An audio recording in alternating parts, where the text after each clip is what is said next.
লিখেছেন আমাকে, হ্যালো ভাইয়া, আমি রাত্রি Saha and recently I am living in Toronto, Canada. আমি আজকে যে ঘটনাটা শেয়ার করতে যাচ্ছি সেটা আজকে থেকে 1 বছর আগের কথা। আমি তখন আমার ফ্যামিলির সাথে ঢাকা বাড়িধারায় থাকতাম। আমি প্রায় রাতের বেলা ব্যালকনিতে দাঁড়িয়ে গান শুনতাম, এবং সেটা ছিল সেদিন শনিবার। সেই রাতেও আমি যথারীতি বারান্দায় দাঁড়িয়ে গান শুনছিলাম। রাত বাজে তখন 1টা। সেদিন কেন জানি আমার অনেক ভয় লাগছিল। এই জন্য সেদিন আমি বেশি রাত না করে রুমে চলে আসলাম। রুমে ঢুকে দেখলাম লাইট অফ, কিন্তু আমার স্পষ্ট মনে আছে দ্যাট আমি লাইটটা অন করে দিয়েছিলাম, কিন্তু ব্যাপারটাকে আমি বেশি গুরুত্ব না দিয়ে লাইটটা অন করলাম। অন করে যা দেখলাম সেটা সেটা দেখে আমার সারা শরীর বরফের মতো জমে গিয়েছিল। আমি দেখলাম যে আমার বেডে আমার মতো দেখতে সেম একটা মেয়ে শুয়ে আছে। তার পরনের কাপড় পর্যন্ত হুবহু আমার মতো ছিল। সে আমার দিকে তার বড় বড় চোখ দিয়ে তাকিয়ে রয়েছে।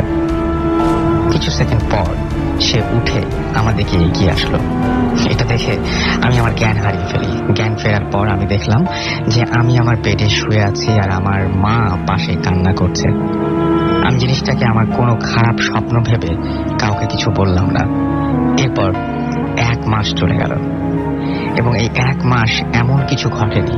এরপরে একদিন বিকেলবেলা আমি বারান্দায় এমনিতেই দাঁড়িয়ে ছিলাম। হঠাৎ অনেক জোরে অ্যাম্বুলেন্সের আওয়াজ শুনতে পেলাম।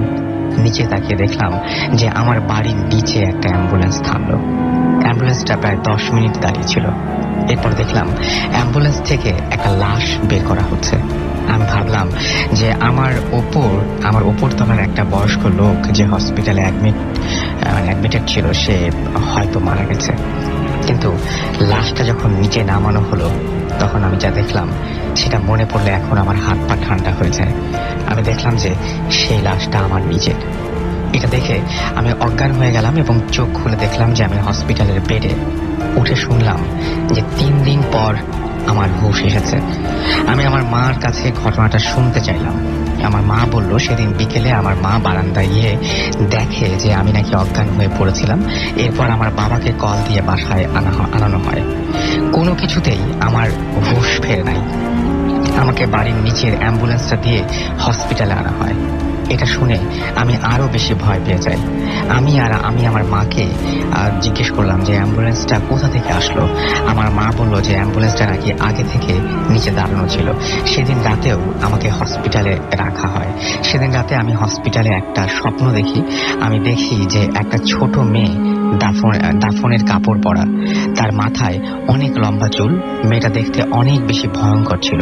মেয়েটা তার অদ্ভুত কণ্ঠে আমাকে বলল যে আমি যদি কাউকে কিছু বলি তাহলে আমার সাথে অনেক খারাপ কিছু হবে, আর আমাকে বলল যে আমরা যেন সেই বাসা ছেড়ে দিই।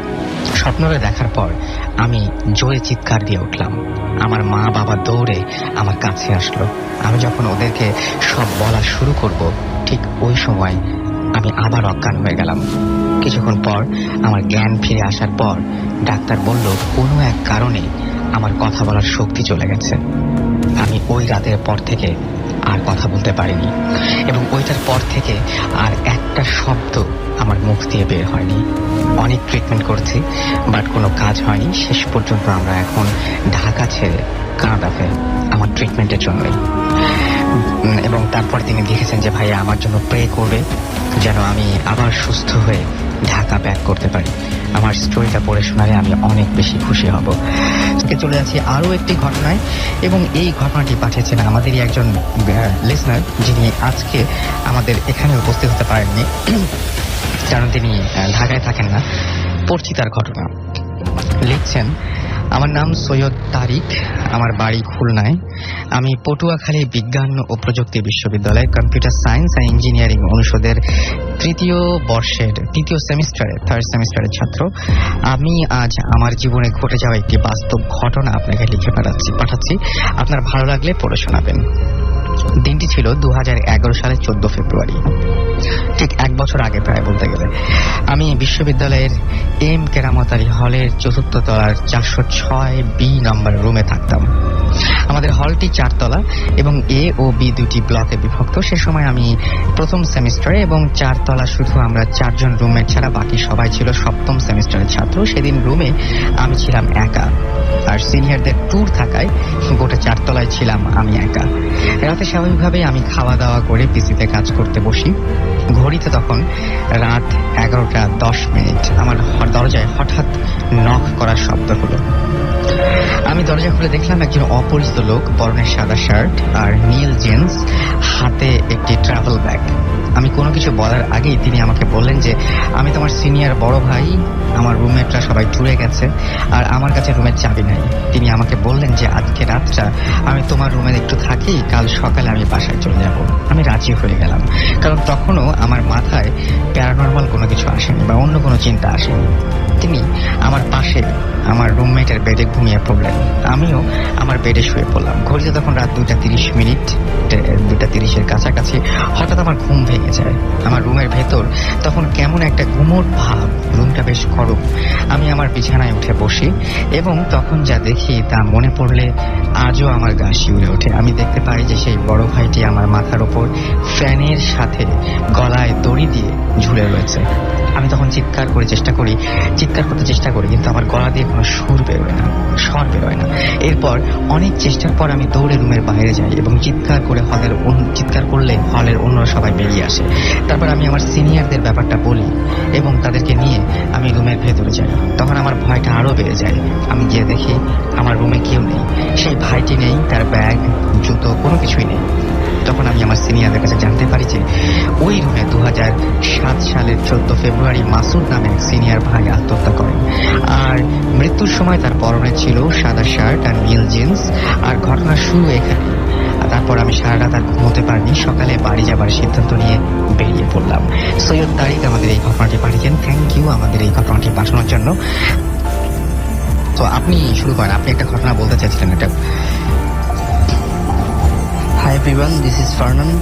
আমি এসিসিএ পড়ছি এবং মিনেজ চার্টার্ড একাডেমিতে আমি পড়ছি। তো আমি আজকে আপনাদের সাথে আজিমপুর কবরস্থানের একটা ঘটনা শেয়ার করতে চাই। এবং এটা অনেক আগের ঘটনা, অনেক আগের ঘটনা, এবং এই ঘটনাটা আমি এক্স্যাক্টলি আমার আঙ্কেলের কাছ থেকে শুনেছি। এবং একই ধরনের ঘটনা আমি আমার একটা কাজিন যাত্রাবাড়ি থেকে, ওর নাম হচ্ছে রাতুল, ওর কাছ থেকেও একই ধরনের ঘটনা শুনতে পাই।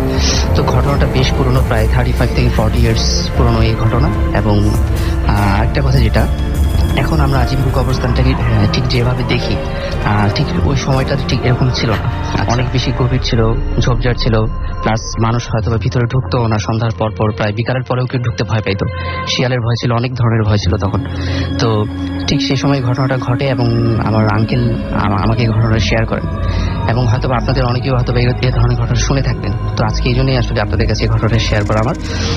তো ঘটনাটা হচ্ছে, আমার আঙ্কেলের একজন রিলেটিভস মারা যায় এবং তাকে আজিমপুর কবরস্থানে দাফন করা হয়। তো দাফন করার আগে যে যারা কবর খোঁড়ে তাদের দিয়ে প্রথমে কবর খোঁড়া হয়, এবং সেই কবরটাকে দেখার জন্য আমার আঙ্কেল সেটা দেখতে যান যে আসলে ঠিকমতো খোঁড়া হলো কিনা।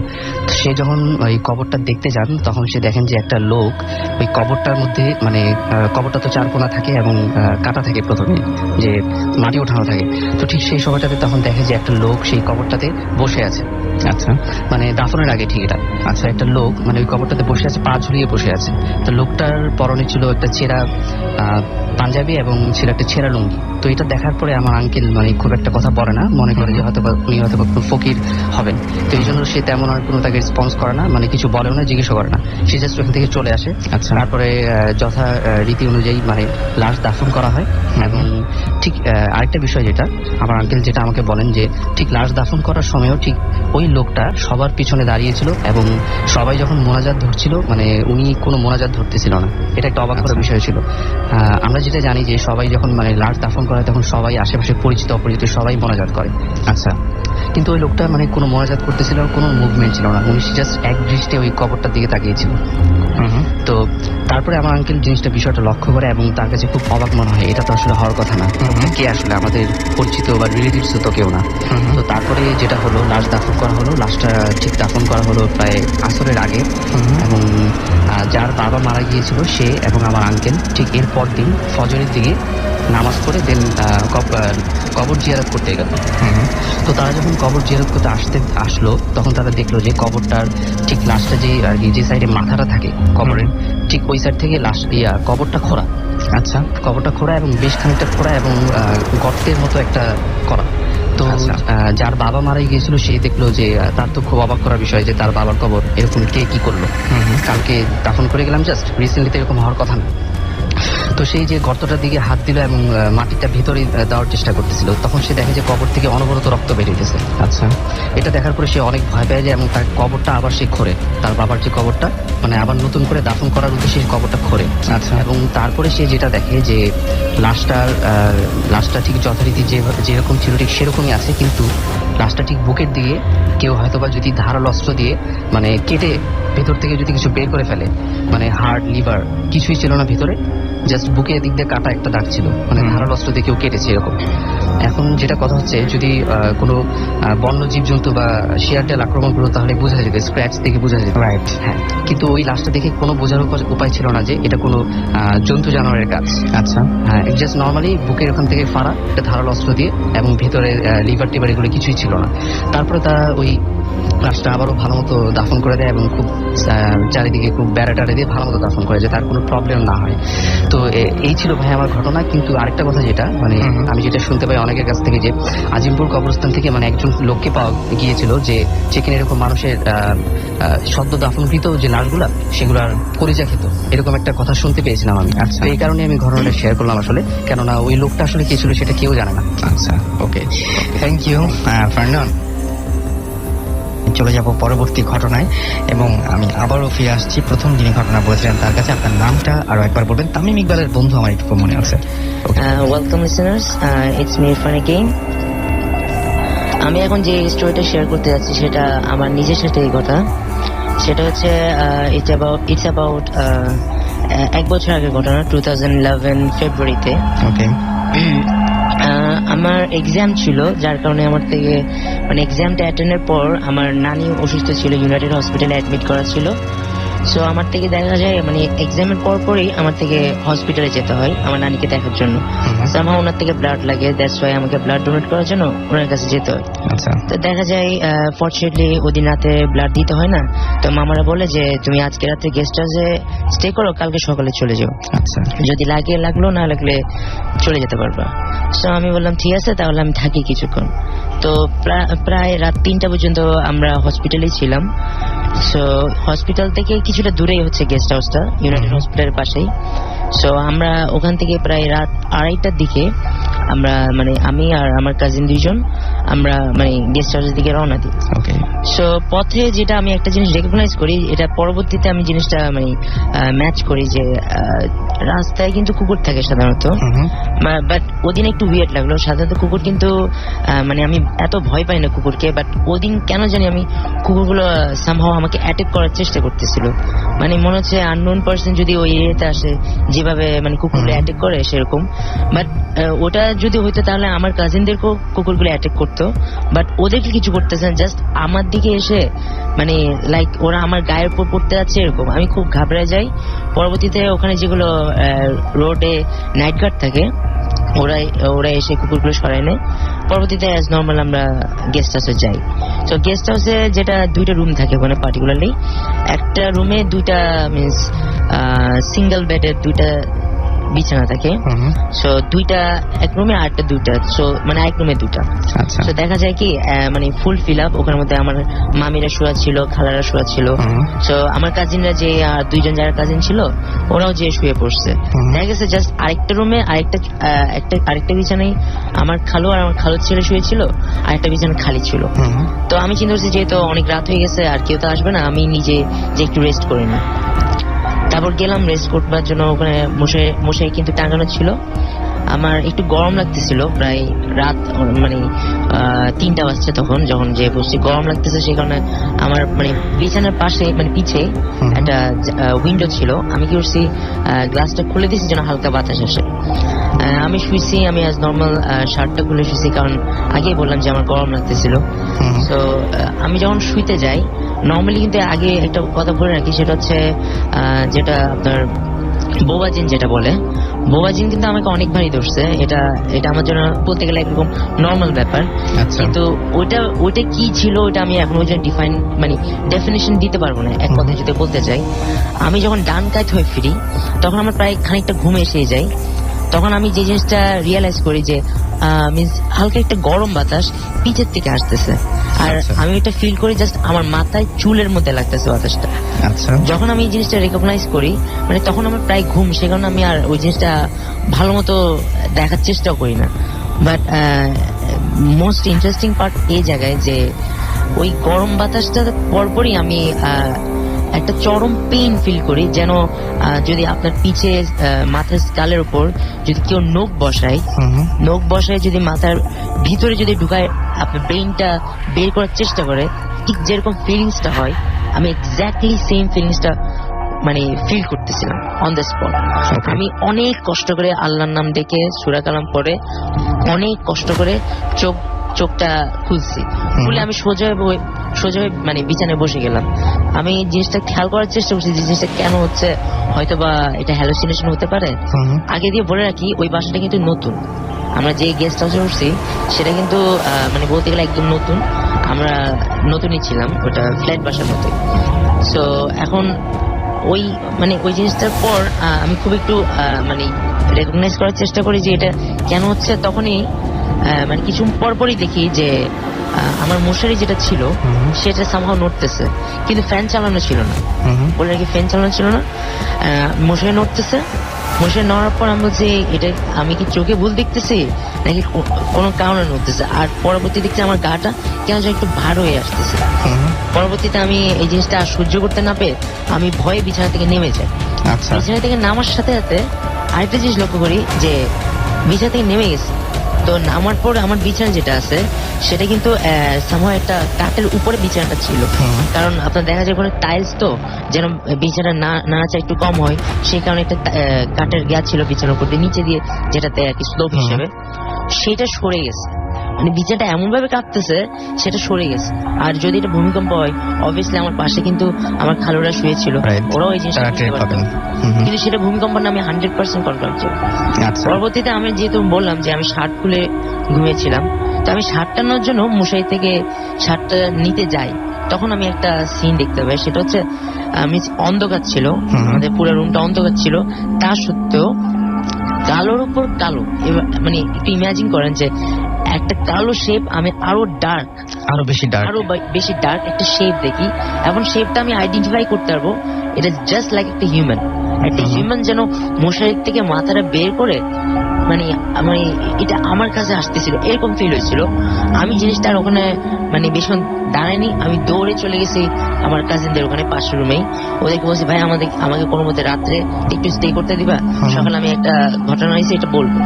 পরবর্তীতে সকালবেলা উঠে সবাইকে আমি এই জিনিসটা শেয়ার করি, কেউ আমার এটা বিশ্বাস করে না, কারণ বলে এই জিনিসটা হ্যালুসিনেশন হতে পারে, বা তুমি টায়ার্ড হয়ে গেছো, এক্সাম দিয়ে আসছো, বাড়ির থেকে আসছো, এর আগের দিন কিন্তু আমার দাদি মারা গেছে, দ্যাটস ওয়াই বলতেছে তোমার যে কোনো কিছু হতে পারে, কেউ বিশ্বাস করে না। তারপর 4-5 দিন পর আনফরচুনেটলি আমার নানিও কিন্তু মারা যান। সো দেখা যায় কি যখন বাড়িতে যাই, চিটাগাং যাই, তখন আমি শুনতে পাই সেম বিছানায় আমার মামাও শুয়েছিল, আমার মামার সাথেও কিন্তু সেম ভাবে হয়, আবার সেম বিছানায় আমার কাজিন সাইমনও শুয়েছিল, তার সাথে কিন্তু সেম ঘটনা। তার মানে ওই জায়গাটারই প্রবলেম আসলে। আসলে কি ওই বিছানাটা বলবো নাকি ওই রুমটা বলবো নাকি ওই জায়গাটা বলবো, আমি আইডেন্টিফাই করতে পারতেছি না। কিন্তু আমি মনে করি এখনো পর্যন্ত যে আপনারা কেউ ওখানে যান, আই থিঙ্ক ওই জিনিসটা এখনো পর্যন্ত স্টে করে, ওটা কোনো এক্সপ্লেনেশন দিতে পারবো না। আর এটাই ছিল আমার স্টোরি। সো আপনার কন্ট্যাক্ট নাম্বার কাছে আছে, এবং যারা আসলে টেস্ট করতে চান, এরকম কোন একটা অভিজ্ঞতা পেতে চান, নট ইন্টারেস্টেড। এই জিনিসটা আমার সাথে আমার লাইফে ফার্স্ট এন্ড লাস্ট এক্সপিরিয়েন্স। আমি এত ভয় কিন্তু কখনো পান নাই, আমি খুবই ভয় পাইছি। বুঝতেই পারছি না, ভয় পাওয়ার মতোই ঘটনা, ভয় না পেলেই বরং সেটা অস্বাভাবিক হতো, কারণ এটা ভয় পাওয়ার মতোই একটা ঘটনা। এন্ড আপনার তেমন কোনো ক্ষতি হয়নি, এটা সবচেয়ে বড় কথা। সেটাই। ওকে, আমরা একটা ছোট্ট ঘটনায় আবার যাবো, আমাদের আরেকজন গেস্ট রয়েছেন তার কাছে, তার নামটা বলবেন। জি, হ্যালো লিসনার্স, আমার নাম শুভ, আমি নর্থ সাউথ ইউনিভার্সিটিতে পড়তেছি 8th সেমিস্টারে। তো থ্যাংক ইউ রাসেল ভাই, আজকে আমাকে এখানে আসার জন্য। আমার আগে আসার কথা ছিল কিন্তু কিছু প্রবলেমের কারণে আমি আসতে পারিনি। তো আমার এক্সপিরিয়েন্স স্টার্ট করার আগে আমি হাই বলতে চাবো আমার আম্মুকে, আমার বোনকে এবং আমার ফাদারকে, আর আমার ফ্রেন্ড মাসুদ আর আসাদ শুনছে, ওদেরকে হাই বলতে চাবো। তো আমার যেই এক্সপিরিয়েন্স সেটা আমার আসলে ছোটবেলা থেকে হতো। আমি আগে ভয় পেতাম অনেক। তো আমার যখন ক্লাস 8-9-এ পড়ি, আমি অ্যাকচুয়ালি 9-10-এ আমার এসএসসি এক্সামের আগে, তো তখন আমার প্রবলেমগুলো খুব বেড়ে যায়। তো আমার অ্যাকচুয়ালি বাসা চিটংয়ে, তো সেখানে আমার রাতেবেলা আমি ঘুমাতে পারতাম না। তো ঘুমানোর টাইম হলে রাতেবেলা 12:30-1টার দিকে, তো আমি যখনই বেডে শুতাম তো আমার ফিল হতো যে আমার আশেপাশে কেউ আছে, কেউ হাঁটাহাঁটি করতেছে। তো আমি ফুটস্টেপ একদম ক্লিয়ারলি শুনতে পারতাম। তো কোনোদিন যদি আমার চোখ লেগে যেত, ঠিকই রাত 2:30-3টার দিকে আমার মনে হতো যে আমাকে কেউ টাচ করতেছে, কেউ ধাক্কা দিচ্ছে। ঘুমাই গেলে আমি এটা প্রায় ফিল করতাম যে আমাকে ধাক্কা দিয়ে ঘুম থেকে উঠে দিচ্ছে। তো এরকম যখন বেশি চলতেছে, আমি আমার প্যারেন্টসের সাথে ঘটনাগুলো শেয়ার করি। তোরা বলে তোমার সামনে এক্সাম, তোমার তো মানে টেনশনের জন্য এরকম হচ্ছে, সেই টেনশন থেকেই ভুল হচ্ছে আর কি। তো আমি এগুলাকে তেমন ইয়ে করিনি। তো আমি রেগুলার চলছিল এরকম। তো এরপরে শুরু হয় আমাকে যে বোবায় ধরা যেটা বলে, তো সেটা শুরু হয়। সেটা আমার সাথে প্রথম হয় যখন, তখন আমি বুঝতে পারিনি, সেদিন আমি খুব ভয় পেয়ে গেছিলাম। তো সেকেন্ড টাইম যখন হয় তখন আমি ক্লিয়ারলি শুনতেছি যে আমার পাশে কেউ হাঁটতেছে। আমি অনেক চিল্লানোর চেষ্টা করছি, কিন্তু আমার মুখ দিয়ে কোনো শব্দ বের হচ্ছিল না আনফরচুনেটলি। তো পরে ওঠার পরে যখন মানে জিনিসটা শেষ হলো, তখন আমি গিয়ে আমার ফাদারকে বলি যে এরকম হয়েছে। তো এরপর থেকে আমি অনেকদিন একা শুনি। তো আমার এসএসসি পরীক্ষা শেষ হলো, এরপরে আবার এগুলো চলতেছিল, তত বেশি ছিল না, কিন্তু এই ডিউরিং এই টাইমটার মধ্যে আমি কিছু স্বপ্ন দেখছি। স্বপ্নগুলার থিম একটাই ছিল যে আমি স্বপ্নগুলো যেভাবে শুরু হয় শেষ হয় এভাবে, যে আমি অনেক উপর থেকে পড়লাম কোথাও, কিন্তু ইভেনচুয়ালি আমি সার্ভাইভ করে যাই। স্বপ্নগুলোর মিনিং আমি কখনো খুঁজে পাইনি। অনেকবার সাধারণত আমি অনেকবার শুনেছি এরকম যে খুব উইক থাকলে তখন এরকম ধরনের স্বপ্ন মানুষ দেখতে পারে। হ্যাঁ, আমাকেও এটা বলা হয়েছিল যে তোমার হয়তো পরীক্ষার কারণে এরকম হয়েছে, কিন্তু আমার ওই সময় এরকম কোনো সিচুয়েশন ছিল না। এটা হচ্ছে তো আমি এটা আগে রিয়েলাইজ করি নাই তো প্রবলেমটা কোথা থেকে আসতেছে। তো আমি আমার এসএসসি পরীক্ষার পরে লাইক 3-4 মাস পরে আমি ফোনে কথা বলছিলাম ফ্রেন্ডের সাথে। তো হঠাৎ করে আমার জানলার পাশে ছিলাম, তো আমার বাসার 6 তলায়। তো আমি সামনে দেখলাম বিল্ডিং এর সামনে যে আমার সামনে একটা মাঠ আছে, মাঠের সামনে একটা ছোট বাগানের মতো আছে। আসলে এটা বাগান ছিল না, ওটা ছিল কবর, ওটা আমি আগে জানতাম না। তো ওটার পাশে একটা বিল্ডিং আছে 2 তলা, ওটার পাশে বড় একটা গাছ আছে। তো আমি ছাদের উপরে অনেকক্ষণ ধরে দেখতেছি সাদা একটা ফিগার, লম্বা একটা ফিগার অনেকক্ষণ ধরে নড়াচড়া করতেছিল।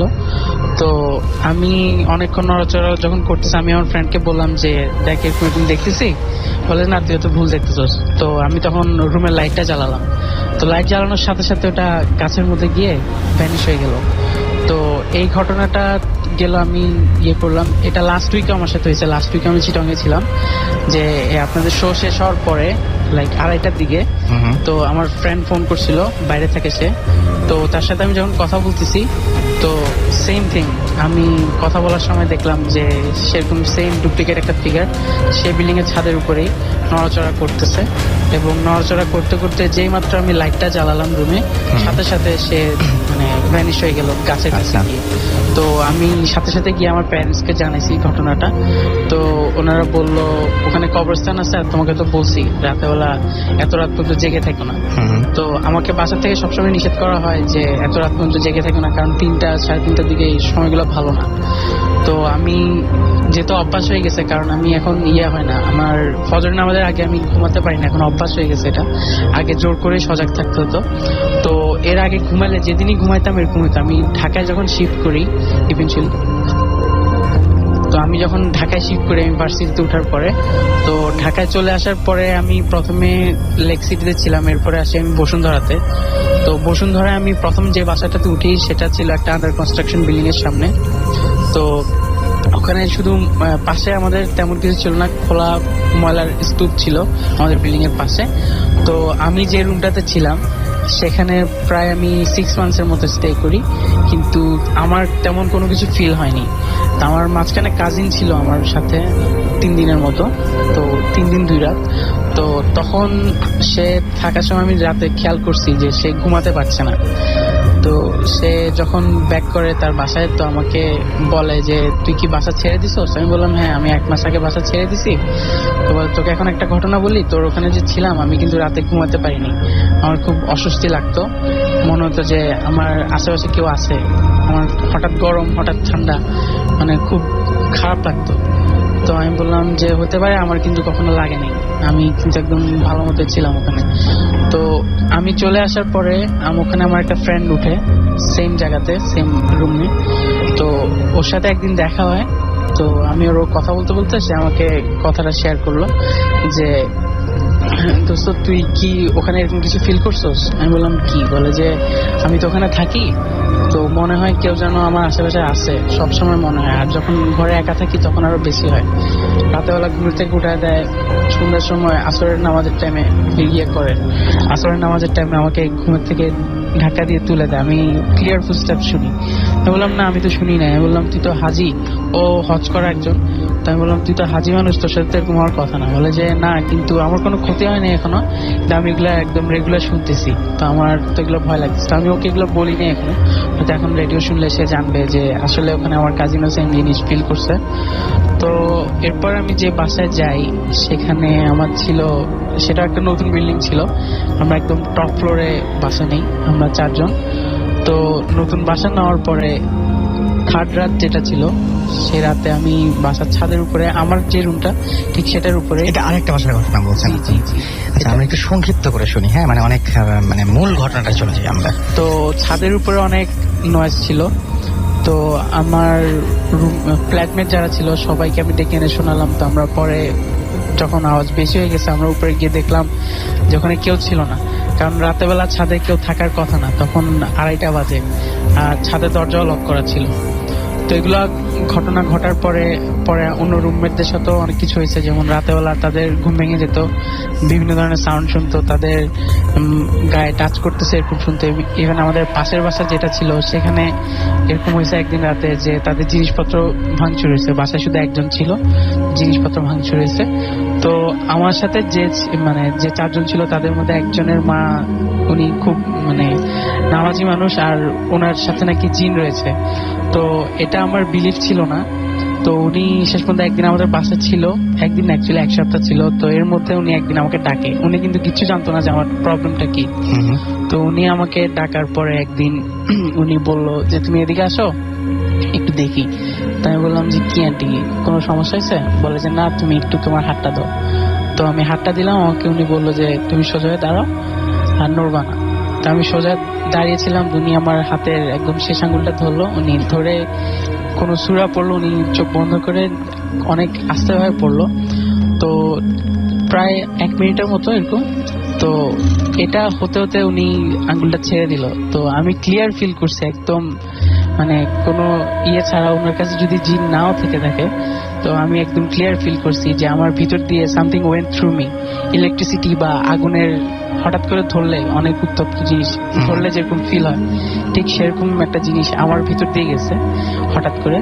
তো উনি এটা করার পর উনি খুব অস্থির লাগছিল অনেকক্ষণ, বলে তুমি দূরে সরো। তো আমি গেলাম, দূরে সরলাম। তো উনি বললো যে আচ্ছা ঠিক আছে যাও। আমি বললাম আন্টি কি হয়েছে? তো বলে যে ভয় পেও না, তোমার সাথে হয়তো আছে। আমি বললাম কি আছে? বলে যে তোমার আশেপাশে একটা জিন থাকে। তো আমি বললাম যে আমার বিশ্বাস হচ্ছে না। তো বলে যে থাকে, তুমি ইচ্ছা করলে দেখতে পারবা, তুমি যদি চাও খুব ইয়ে করো তাহলে হয়তো দেখতে পারবা, কিন্তু এটা করে না কখনো, কারণ একবার যদি আসে তো যাবে না, আর আমার কাছে যেহেতু আছে আমি জানি। ওকে, তো আপনি বলছেন যে আপনার সাথে এরকম কোন একটা কিছু আছে যেটা আপনি ফিল করতে পারেন, এবং এভাবে আপনি ফিল করেছেন। আমি আমার আশেপাশে ফিল, উনি বলেছে যেটা আমি দেখেছি আমার সাথে, আমি নিজে দেখতেছি যে আমার আশেপাশে হচ্ছে, কিন্তু আমার সাথে এখন আর হয় না। আচ্ছা, আমি বুঝতে পেরেছি আসলে ঘটনাগুলো একটা থেকে আরেকটা দিকে অন্যদিকে চলে যাচ্ছে, ঠিক গুছিয়ে বোঝা যাচ্ছে না।